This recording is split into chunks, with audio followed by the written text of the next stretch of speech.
Have you been struggling with your three-quarter shimmies? Let me help you with that. Hi, and welcome to SharqiDance. My name is Yame, and I'm a belly dance teacher and performer. And every other Thursday, I'm here on this channel breaking down basic belly dance movements to help you get started on your belly dance journey or to help you practice between classes. Today, I'm going to be breaking down the three-quarter shimmy in a lot of detail. So if you haven't learned this movement yet, or if you learned it and you're struggling with it, or if you just want the extra practice, let's get on up and let's get started. Now, if you're brand new to this dance, I would recommend that you check out 3 basic movements before you attempt the three-quarter shimmy. I'm gonna link those in the video and in the description below so that you can check them out.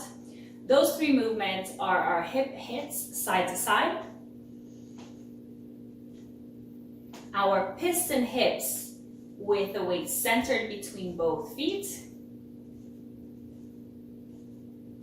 and our hip lifts and drops with weight on one leg, and the unweighted hip lifting and dropping, driven by the bending and straightening of the weighted leg, and the heel on the unweighted leg staying up the same height the whole time. Make sure you can do each of these movements before we go into the actual three-quarter shimmy. It's just gonna make it a lot easier to get into it. Now, if you have these movements down, let's go ahead and start with the three-quarter shimmy.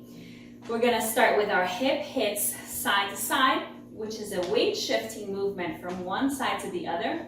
We bend and straighten the legs, always to a soft position, never locking the knees back. The pelvis is in that neutral position where the tailbone is slightly down, the belly is slightly engaged, the knees are soft and slightly projected forward. Hips under the ribs, chest open, and the head over the shoulders. So get into your hip hits side to side, and then narrow down the movement a little bit. So feet just outside the width of the hip joints apart.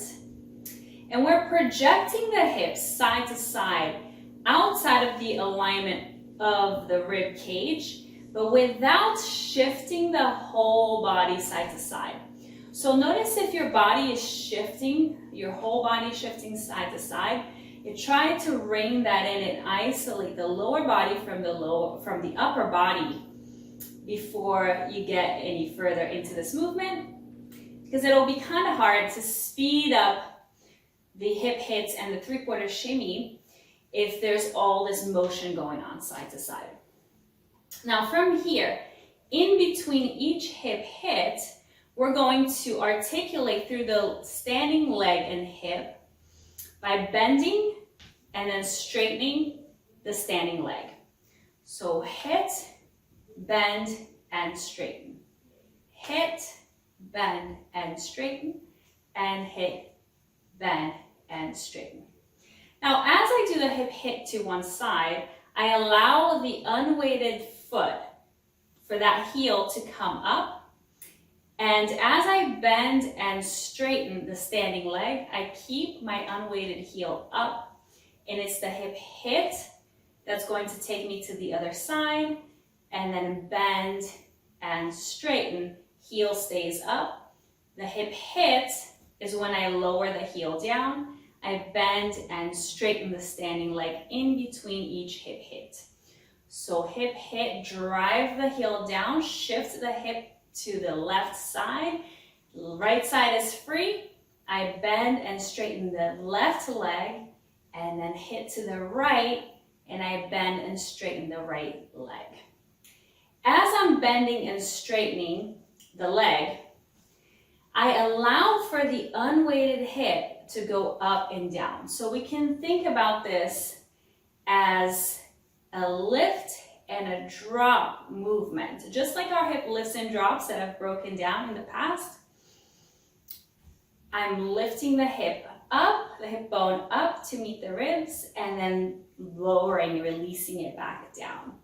Hip hit, I'm weighted on the right, the left hip is gonna go up and down, the heel stays up, and then the hip hit shifts the weight and brings my heel down. unweighted side goes up and down. So once we get into our hip hit position, this articulation of the leg and of the hip needs to happen simultaneously.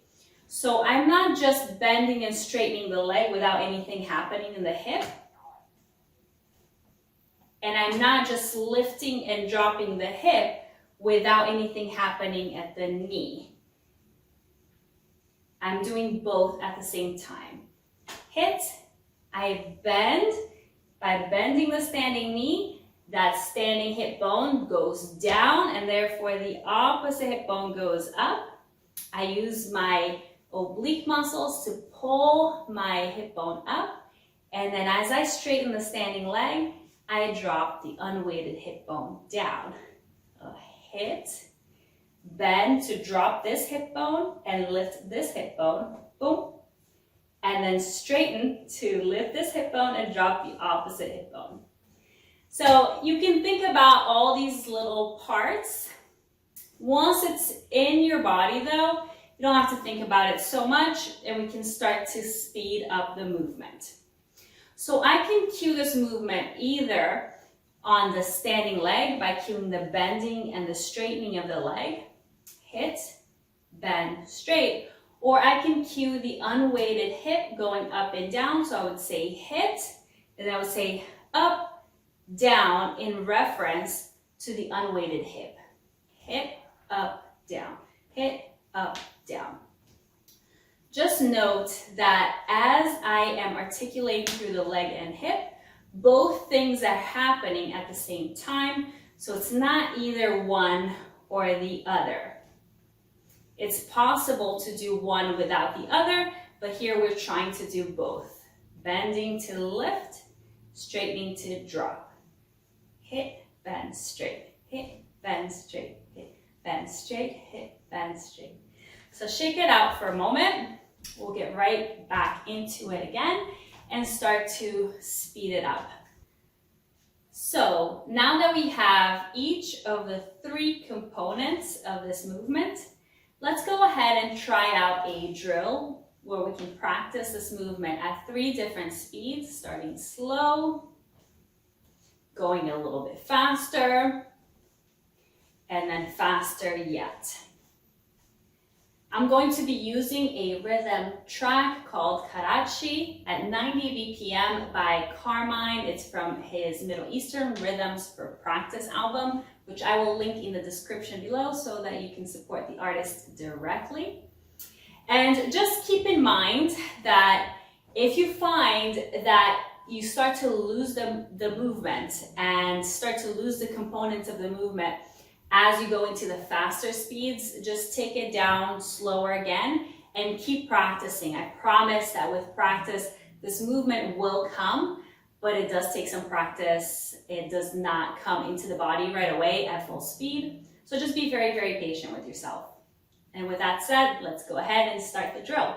So let's start with the feet just outside hip width apart and get started with our hip hits slowly, side to side.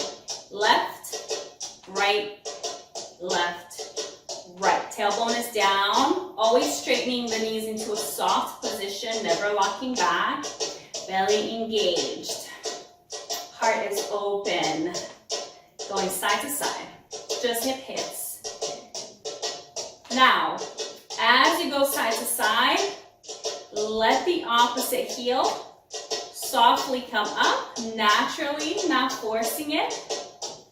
The unweighted heel comes up. And now get ready to add the articulations. We'll go hip, up, down, and hip, up, down, and hip, up, down, hip, up, down. As the hip goes up and down, keep that heel up and only drive it down when you do the hip hit.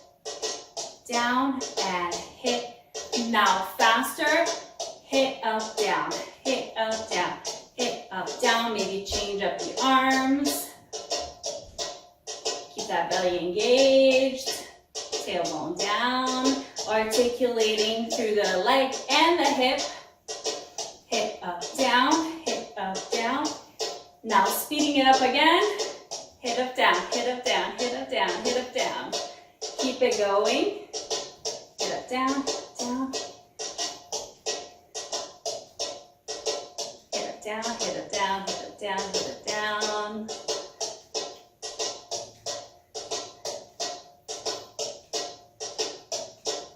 Now you can change the position of the arms or keep them in place if you're still working on the technique. Or feel free to slow down the movement if you start to get lost. Now, as I start to speed up this movement, I naturally bring my feet closer together. It helps me to go faster with it, but you can also do it with the feet still wide.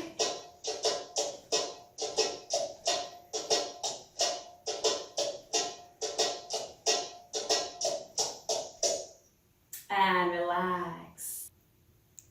That's it for today. Thank you so much for practicing with me. If you found this video helpful, be sure to hit like, to comment, and subscribe.